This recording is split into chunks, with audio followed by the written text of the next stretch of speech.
Isang magandang araw pong muli sa inyo mga kapatid, mga kaibigan. Muli po nandito si Balintataw ng Agila upang kayo po ay handugan ng isa na naman pong tula. Ang pamagat po ng tula na aking bibigkasin, Maling Akala. Ako'y nasa himpapawid at matamang nagroronda, nag-aabang ng tsismis na maaaring gawing tula. Mabagal lang ang paglipad, panay ang palinga-linga, sinusuyod ang paligid, sinisilip bawat banda. Nang sa hindi kalayuan ay mayroong narehistro, at ito ay nahagip ng balintataw ng mata ko. Ito'y agad na sinundan kung saan ba itong dako, balintataw ng mata ko'y walang mintis sigurado. At ako nga'y inihatid nitong aking balintataw sa sanggarahe ng taksi, doon ko to nasumpungan. Maliwanag na nakita dito sa aking gunam-gunam, mayroong dalawang taxi driver at sila'y nagkukwentuhan. At ganito ang kwentuhan ng driver na magkumpare. Akala ko paring Juan, ako ay swerte kagabi. Bakit naman paring Berto, inakalang ikay swerte?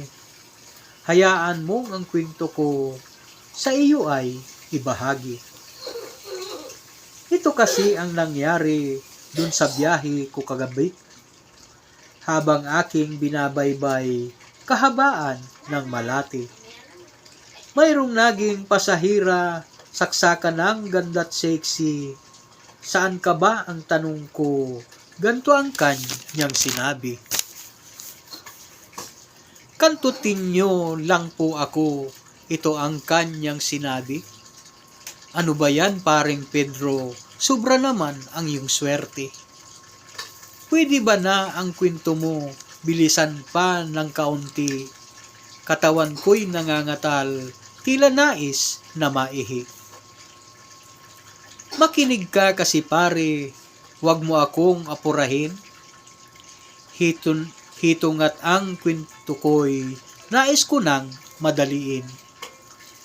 Ganito nga ang nangyari, tinanong ko siya uli, saang lugar ang gusto mo?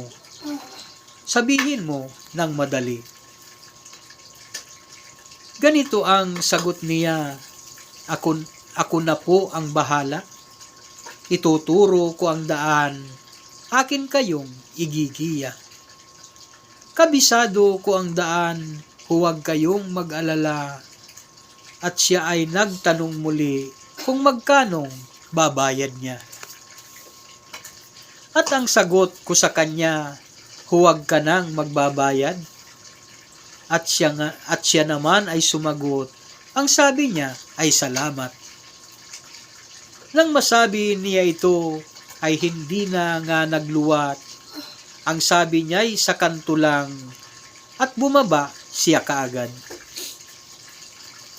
Ako na may bumaba rin para sumama sa kanya. Ngunit anong laking gulat, may sumundo sa kaniya. Isang macho na lalaki, parang isang barbilista, magkasama na umalis habang ako'y tila tanga. Doon ko na naalaman at akin ngang napagtanto, may malaking karatula na naroon sa may kanto.